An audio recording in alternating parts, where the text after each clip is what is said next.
Let's turn now, if we can, to the panel closely related to Rachel's keynote.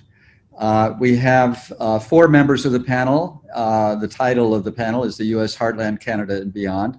So our panel members are Annable, began his assignment as Energy Counselor at the Embassy of Canada in Washington, D.C. in 2016.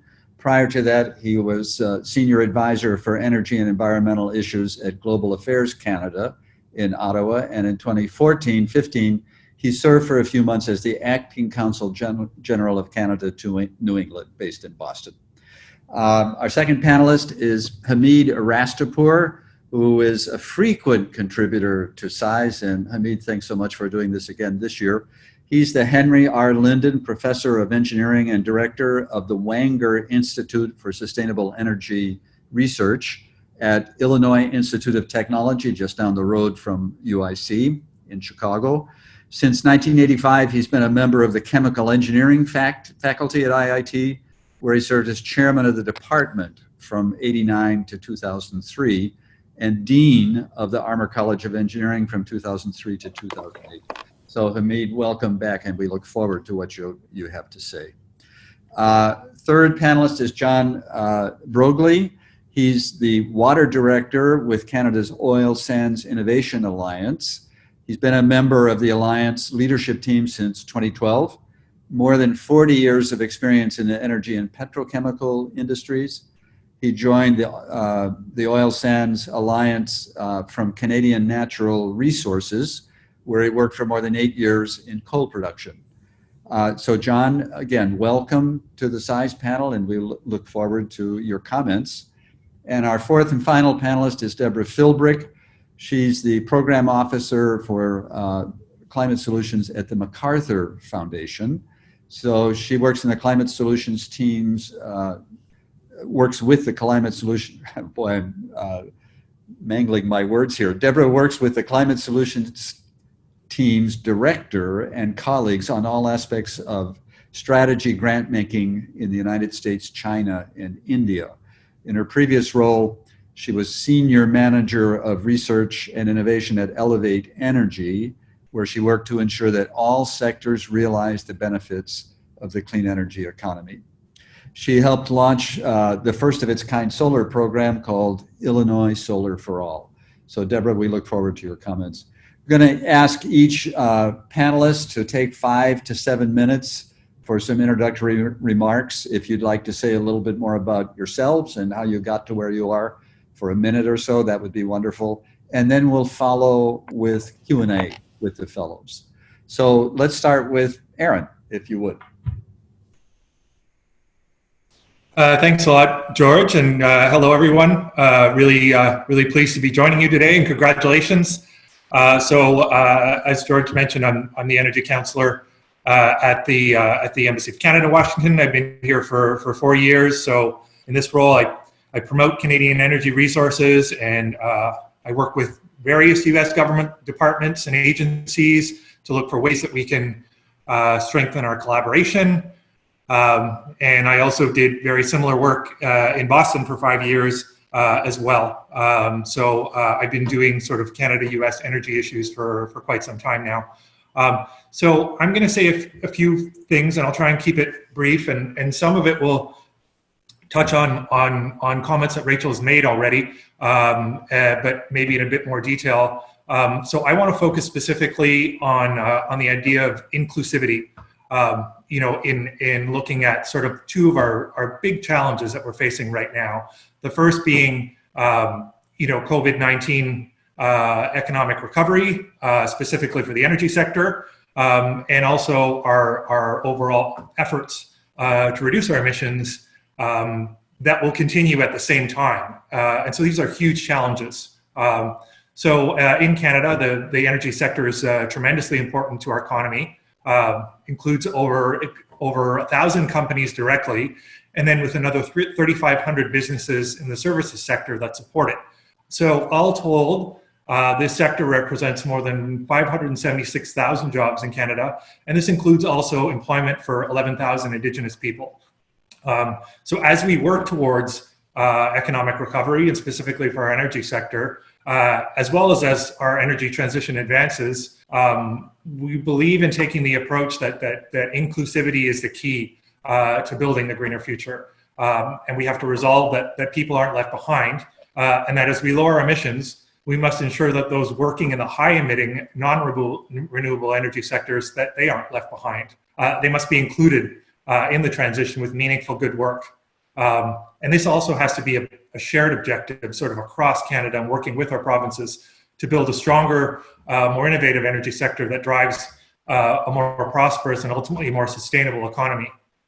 And this has to include the regions and provinces in Canada that produce a lot of our non-renewable energy right now. And this commitment, it has to mean equipping workers and communities with the right skills so that they may transition and succeed. And so, combined with the challenge of COVID-19 energy sector recovery, is our emissions objectives. So, in late 2019, Government of Canada announced our commitment to exceed our 2030 emissions reductions target and begin to work towards achieving net zero emissions by 2050. And that includes setting legally binding 5-year emissions reductions milestones. And so this means that countries either emit no GHG emissions at all or offset them completely through actions that remove carbon dioxide and other climate warming gases. So how are we going to do this? We're going to look to the advice of experts and consult with Canadians to ensure the path to net zero is sensitive to the needs of our country, while at the same time growing the economy. We're among, I think, over 120 countries, 398 cities, and hundreds of businesses who have also committed to reaching net zero by 2050. And to date, few countries have a comprehensive plan on how they will do this. And I have to say, frankly, right now, Canada is no exception. We don't yet have a plan in place. We're currently working on it, and it's a huge challenge. But again, I think as we move towards this, inclusivity is going to have to be at the center of that. And just a few examples of things we've done in our energy sector that can be applied to these huge challenges. So Rachel mentioned just transition. So in 2018, we announced final regulations to phase out traditional coal-fired electricity by 2030. And that's when we also announced the creation of the task force on just transition for coal power workers and communities.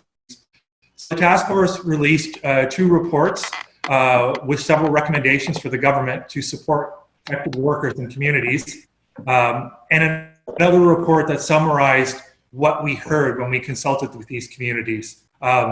So to advance this, the government created a Canada Coal Transition Initiative. And so the 2 objectives of that initiative are to mitigate the impacts of the coal phase-out and to maintain the long-term viabilities of communities where coal production was prominent. So we have a department that's called Western Economic Diversification, and that looks at sort of economic development in the western part of the country, and that's where a lot of our coal production and coal-fired power was.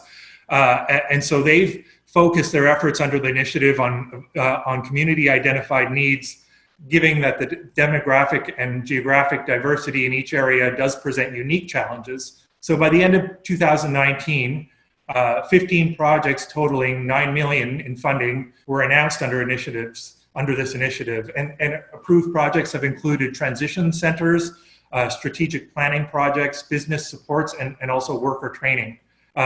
So a number of Canadian federal departments are also looking at the topic of future skills to ensure that displaced workers are reflected in our policy development. So to this end, we established a Future Skills Council in 2019 to provide further advice to the government on how to advance this work. And so this council's been consulting and gathering perspectives from across private, public, and not-for-profit sectors on emerging and persistent skills gaps and the identification of transferable skills and competencies needed across different sectors. And so membership here is public, private, and not-for-profit. It's gender balanced. It has social geographic diversity, including First Nations, Métis, Inuit, and youth. So at minimum, This effort, 50% of this funding will be targeted toward addressing the needs of disadvantaged and unrepresented groups. So we're proud of the progress we've made at home with all coal-burning provinces implementing their plans to phase out coal in the years ahead. And our transition to clean energy is putting Canada on a pathway to, as Rachel said, achieve having 90% non-emitting electricity generation by 2030. I wanted to say a few things about Indigenous relations, which is a priority for this government in Canada, and also to advance energy projects in Canada now. You must conduct meaningful Indigenous consultations. And that's been established through legal precedents, and it's also been enshrined in federal environmental assessment legislation. It's foundational to developing Canada's energy resources and also to bringing prosperity to Indigenous communities.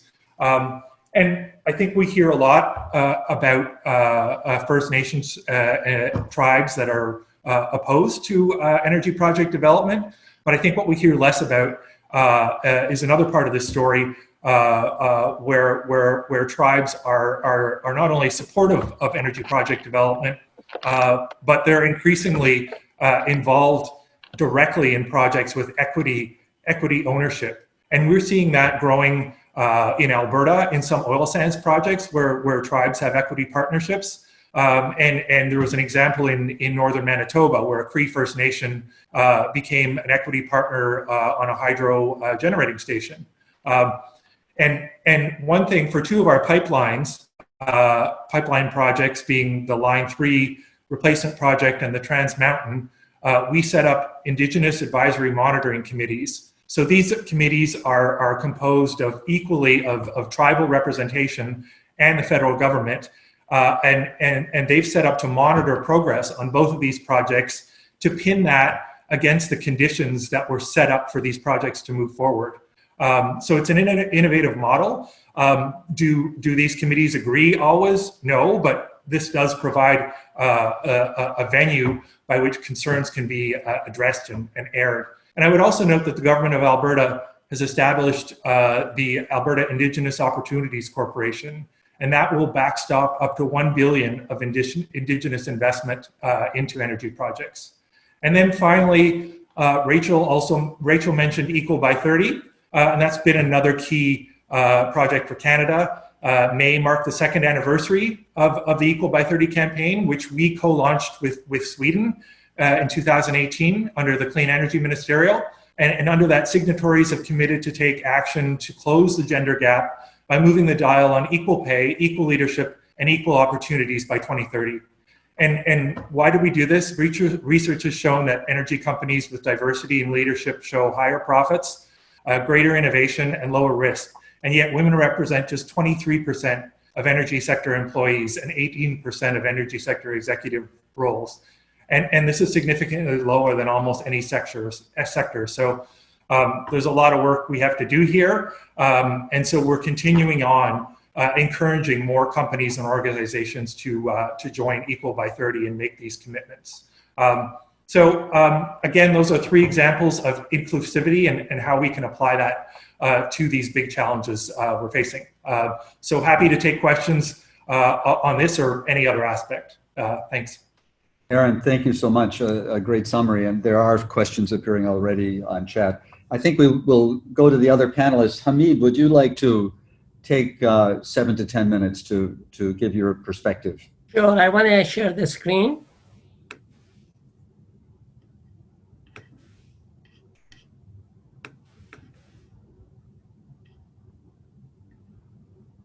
Great, we can see it. You can see it. So yeah.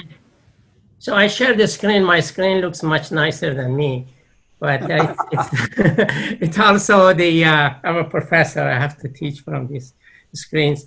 My name is Hamid Arastoopour, as I mentioned. I'm at IIT, and what you see here, on the left-hand side, the picture of IIT. Let me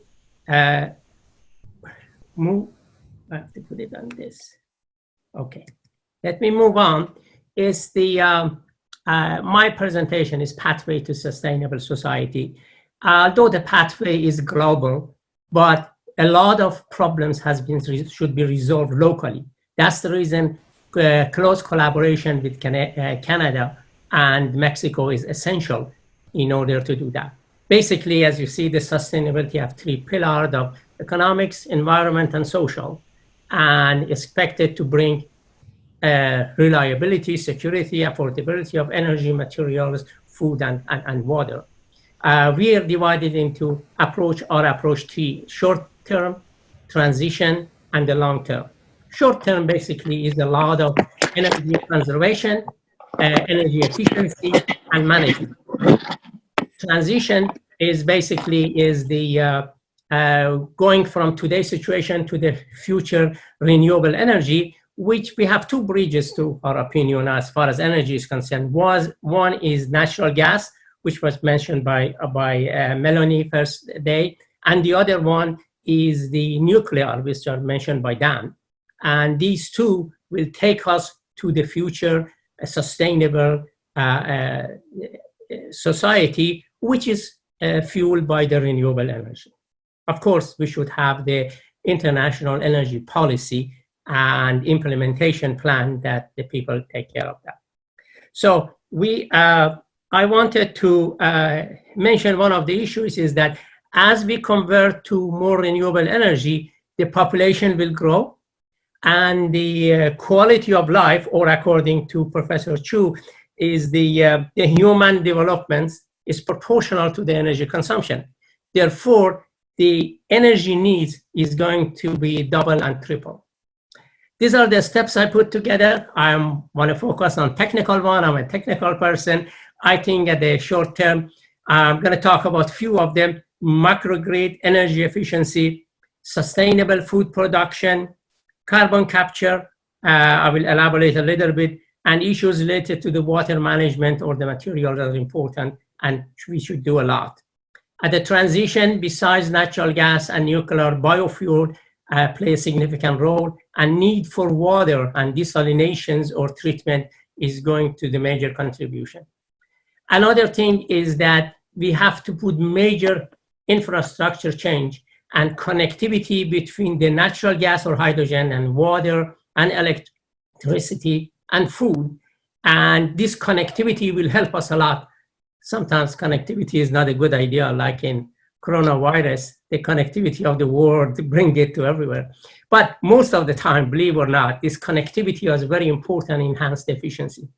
The long term is going to be renewable, solar, geothermal energy, and the wind.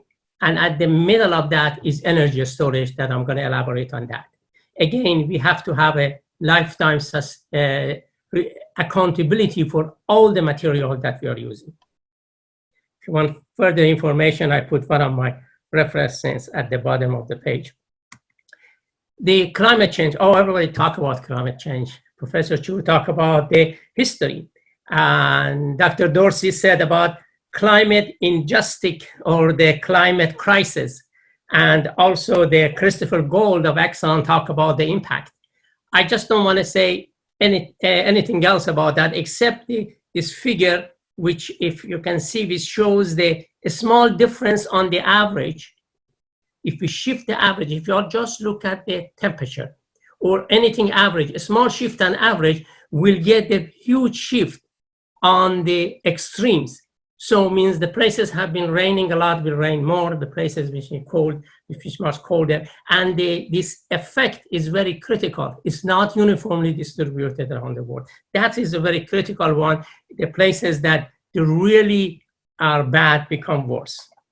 The other thing is that because of that, 10 years ago, we established this place called WISER. It's called Wanger Institute for Sustainable Energy Research.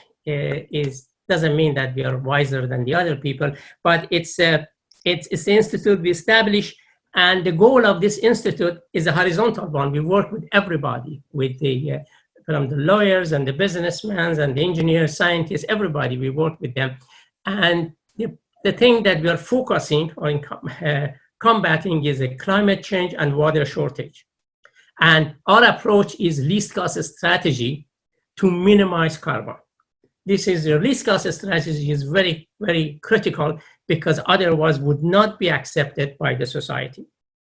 And WISE collaborate with a lot of people, with a lot of outside, inside, with our faculty. We are 85 faculty from different departments involved. And these are the problems that has to be solved interdisciplinarily and with a lot of participation. And we are collaborating with a lot of universities like UIC and also the industry. Let me give you a few examples of this technical approach to sustainability. The biggest one is CO2 emission. CO2 is, if you look at this figure here, it shows that on the left-hand side, the CO2 which is generated by fossil fuel compared to the fuel by getting rid of the forestry areas. Or if you look at that, the one we generate, but it's much higher than that. It doesn't mean that there are not other resources or so on. But there are other resources like come from the agriculture and so on, I mentioned in detail by Melanie first day. The second one is the figure that I wanted to show you. This figure on the right-hand side is the figure which shows in 2019 for the first time consumption of the coal. It exactly matches the consumption of the renewable energy, total renewable energy. That's a good start, and it's going to go further. The point is that if we use the coal, we produce much more CO2 than oil, less than natural gas.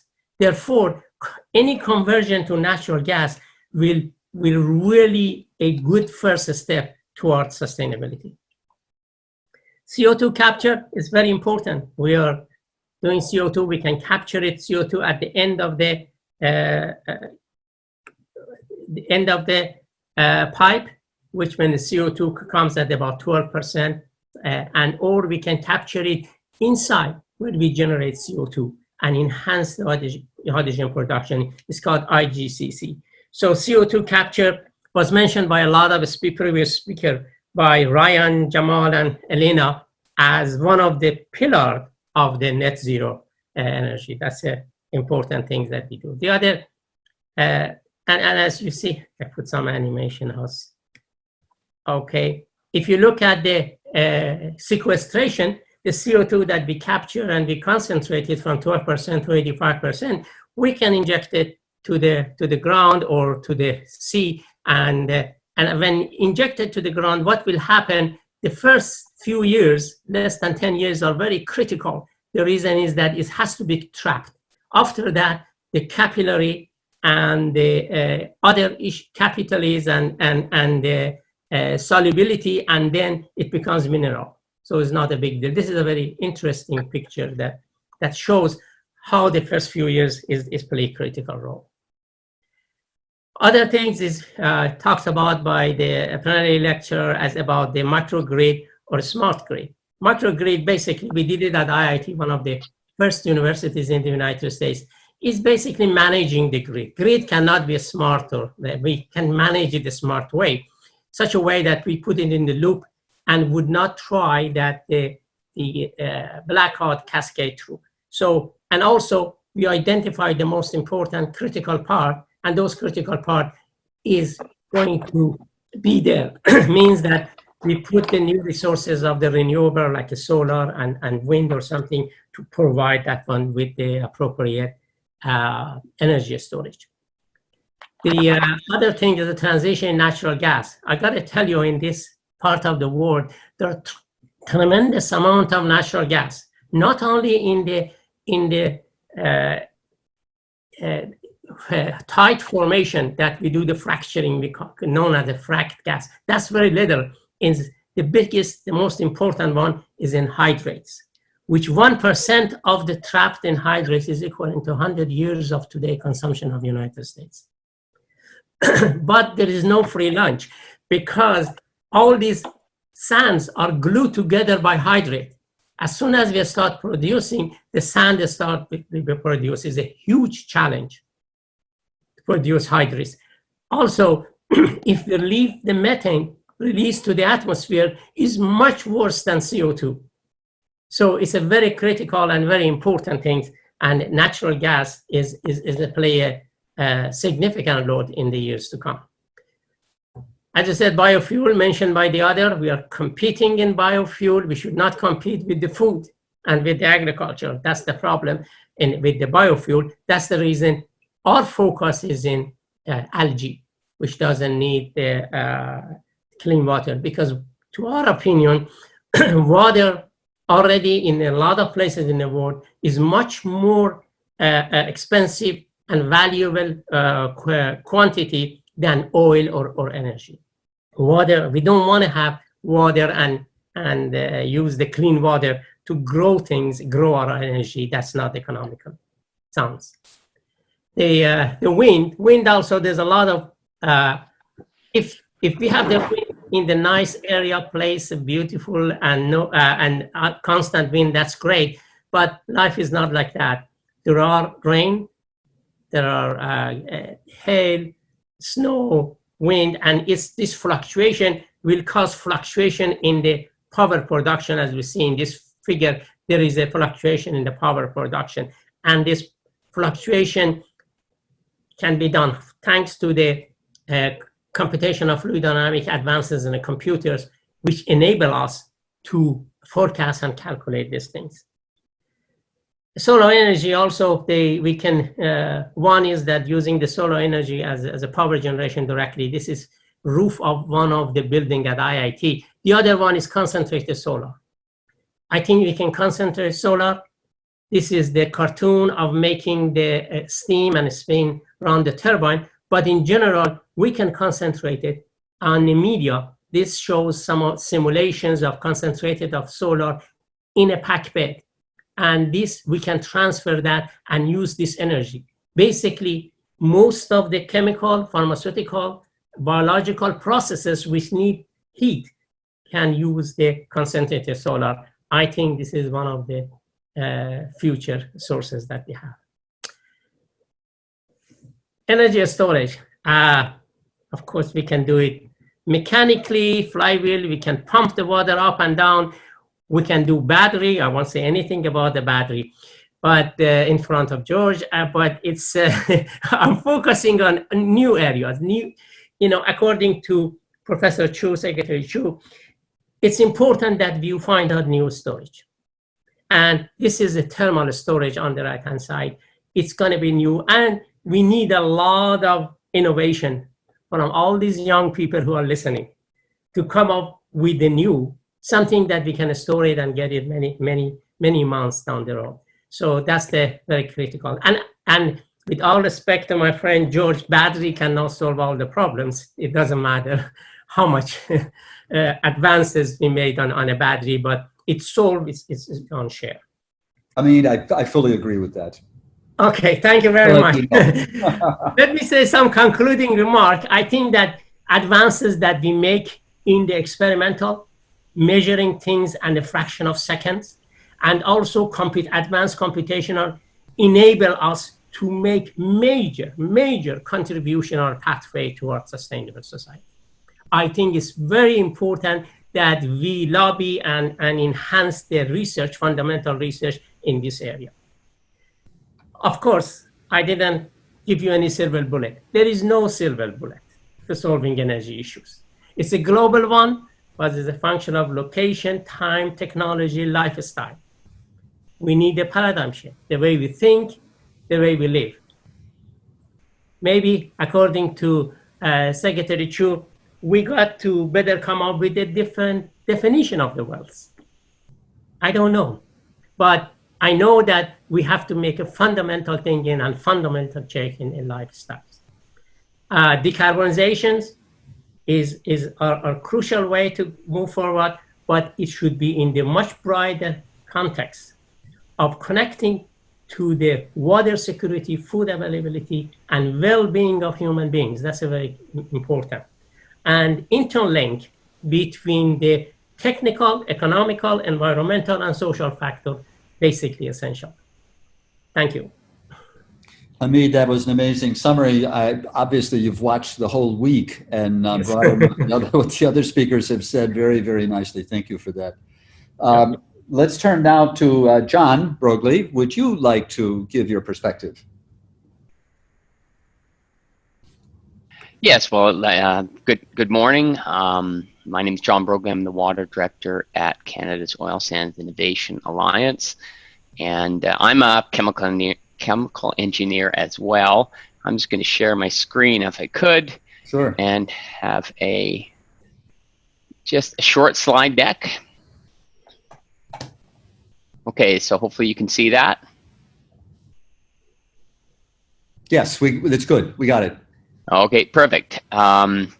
So I'm here to talk to you about COSIA, or Canada's Oil Sands Innovation Alliance, as a catalyst for clean technologies in the oil sands. So we were formed in 2012, and of course, page down isn't working, is it? No. Okay. There we go. And so we're an alliance of oil sands producers focusing on accelerating environmental performance improvement in Canada's oil sands through collaborative action and innovation. And so on the left-hand panel, you see the 4 areas of focus that we have: greenhouse gas emissions, reducing those, reducing and improving water use, reclaiming the land faster and disturbing less land, and turning tailings, that's just for the mining sector, into a resource. And so what the slide doesn't talk about is each of those 4 areas is formed by joint venture agreements that run over 100 pages. And the reason I mention that is because these joint venture agreements are have a lot of detail in them, because what makes COSIA different than many industry associations is that those 8 members you see, BP, Canadian Natural, Cenovus, ConocoPhillips, Imperial, which is mostly owned by ExxonMobil, Suncor, Teck, and Syncrude, those 8 members have agreed through these joint venture agreements to share intellectual property. So they don't give away their intellectual property, they grant free use rights. And so that is something that's very unique. So whether one of those companies works on a project, or they all work on it collaboratively, or there's some subset of them working on a project to improve environmental performance, ultimately all of the results are shared with all of the members. And the idea, of course, is to move much faster and accelerate environmental performance improvement by working together that way. So in terms of what's been shared so far, so this isn't the value of the technologies, because we don't try and value them, it's too difficult. This is just the cost to develop the technologies that those 8 members have shared between each other. So that's about $1.4 billion since 2012, over 1,000 technologies that make up that $1.4 billion that have been shared between the members. Currently, we have 294 active projects at a cost of about $773 million. So in terms of GHG innovation, I'm the water director, so I'm certainly not as expert in this as Matt McCullough, our GHG director, but GHG pathways, I'm going to talk about in a second, but greenhouse gas emissions have been reduced in the oil sands by 24%. This is intensity, by 24% since 2012, and a further reduction of 20 to 27% is expected by 2030. And so kind of the 5 innovation pathways for reducing greenhouse gas emissions are carbon capture, conversion, and storage. And I'm going to talk about one of those projects, a conversion project, in a second. And while I'm on that topic, by the way, I should mention that Canadian Natural, who's our largest producer, is also the 5th largest industrial. It has the 5th highest capacity for CCS in the world, and is the largest CCS industrial player in Canada. So second pathway is natural gas decarbonization, then energy efficient design, fugitive emission measurement and management, and reinventing the extraction process. And that involves using less water and using solvents, which, because the water has to be heated to in the extraction process. And so if you use solvents, you use less water and less heat. So it has a fairly dramatic impact on greenhouse gas emissions. So I'll just close by mentioning one project of the many that we could talk about, and it's an interesting one because it's a cross-border one. So I sat down for 2 hours with Doug, and he helped me a lot with the survey. So now it is in a better format. I hear somebody else. Yeah, hang on a minute. Thomas, could you mute Zephyr? It looks like it's Zephyr. So now I guess that There we go. Oh, sorry for the interruption, John. Yeah, not to worry. So this Energy COSIA Carbon X Prize. So it's a 5-year project testing innovations to convert CO2 emissions into valuable products and generate revenue. At the moment, we're well into the program. It's now down to 10 teams from 5 different countries. The total prize is $20 million, and it's split equally, $10 million to natural gas, and that's the stuff that COSIA is interested in, and NRG is interested in the coal piece. And so there's 5 natural gas technologies being tested at a research facility near Calgary, where I am, and on the coal side for NRG, the test facility there is near Gillette, Wyoming. So I think that's the last of my slides. So welcome any questions. That's great, John. Thanks so much for that great overview. And water, of course, is central to everything, so we can't leave it out of the equation at all. Let's turn to Deborah Philbrick, our last panelist from the MacArthur Foundation. Deborah, would you like to give a perspective maybe from the Foundation's point of view? Yeah, thank you so much, George, and thanks all of you fellows. I don't know if anybody else needs to like shake it out a little bit. I understand that I am the last speaker on the last day, so I'm sure that there's been a lot of sitting. So the John D. and Catherine T. MacArthur Foundation, about 5 years ago is when we reimagined what our programs look like. We were, I think, in 12 program areas before that, and I loved that the idea of this week was around gigaton problems, because the way that MacArthur and a lot of other foundations frame a lot of what they're doing right now is in terms of these big bets. So 5 years ago, we decided that we were going to tackle climate change, specifically climate solutions. And so focusing in on that big bet is how this was born. And specifically, our goal is to keep global warming levels below that 2 degrees Celsius increase. And by doing that, we focus on the three largest and what we think are the most consequential countries: the United States, India, and China. And over the last 5 years, the foundation has awarded 157 grants to 90 different organizations in the total cost of about $300 million. And so it's not a small investment, although that investment certainly dwarfs when you think about the amount of money that the fossil fuel industries are kind of pumping into the other side of things. We do this through a few different approaches. The first one being that we have squarely focused on mitigation over the last 5 years, and we've also pretty squarely focused on the energy sector, the power sector, depending on how you are framing it. And we do that through 5 different approaches. One is expanding funding opportunities within the philanthropic community, so really trying to connect people together. Expanding markets for carbon, and our friends to the north are certainly leading the way in terms of carbon taxes. The third is by broadening climate solution coalitions and improving partnerships.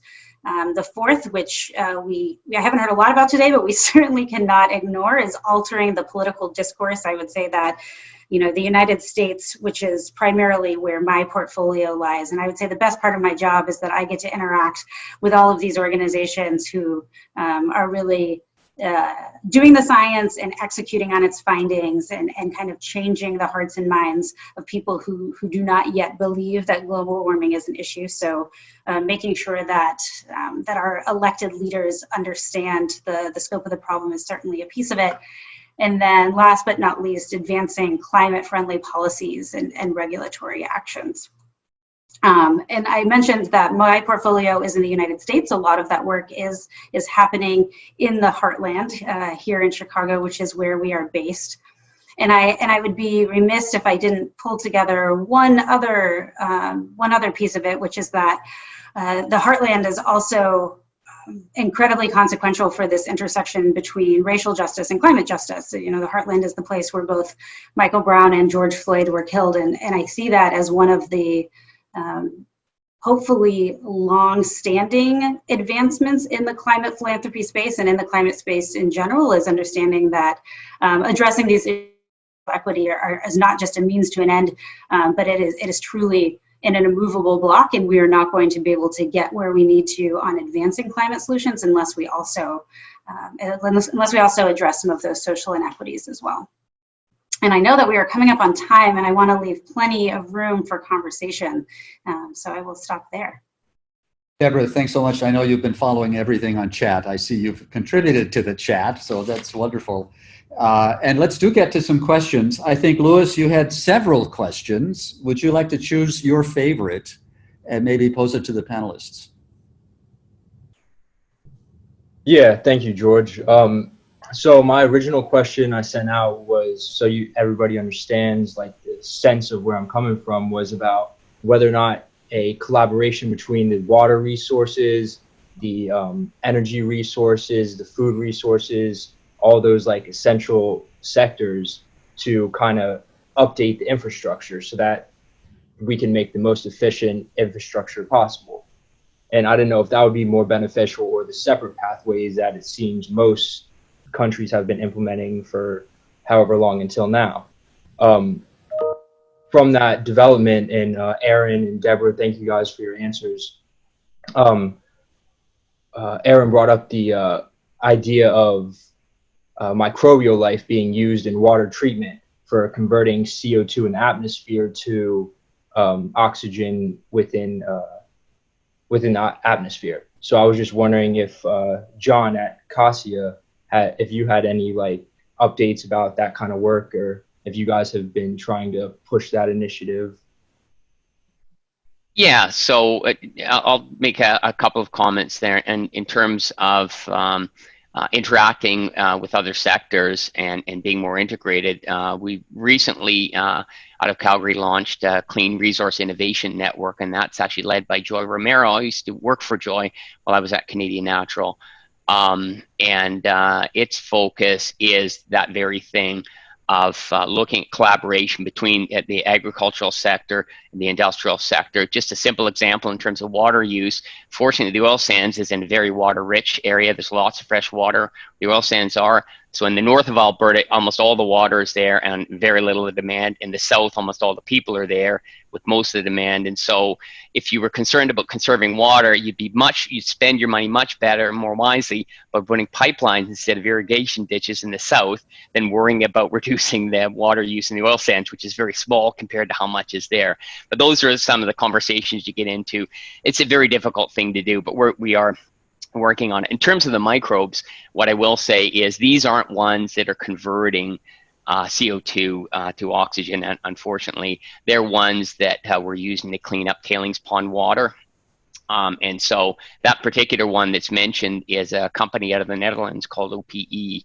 And they're a startup out of the University of Delft in the Netherlands. And we're doing work with them to train microbes to treat that water. So, great answer. Let's see, Sada, you also had several contributions to the chat. Would you like to talk maybe about meeting the Paris goals, or another topic would be fine too? Yeah, thanks all the panelists for sharing the presentations. I was wondering, it was great to listen how oil and gas is coming up with innovations and policy changes. That's really new. But if we look at the emissions per capita, it's Canada's is higher than US, which is like the poster child for all the consumerism and emissions per capita, like US is always mentioned. And even if we look at the absolute emissions, it doesn't look like Canada is on the way to meet its Paris goals. And considering the new UNEP reports, are there any plans to increase those goals?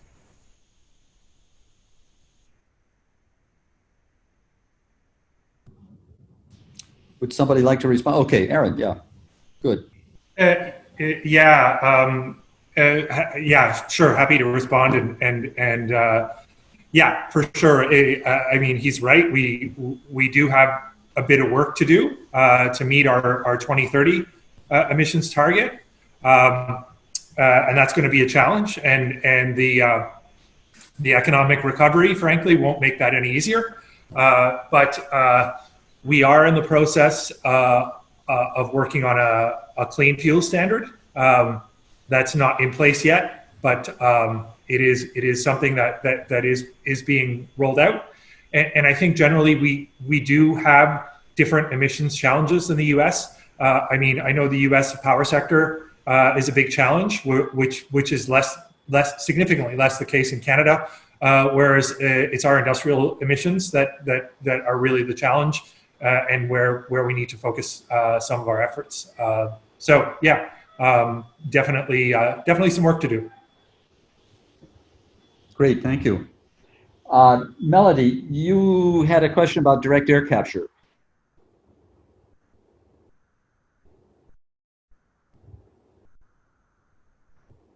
Melody, are you there? Hi. Oh, good. Yes. Sorry, could you repeat what? You in the chat, you mentioned something about direct air capture, and I wonder if the panelists, if you might like to ask your question, and the panelists might like to comment.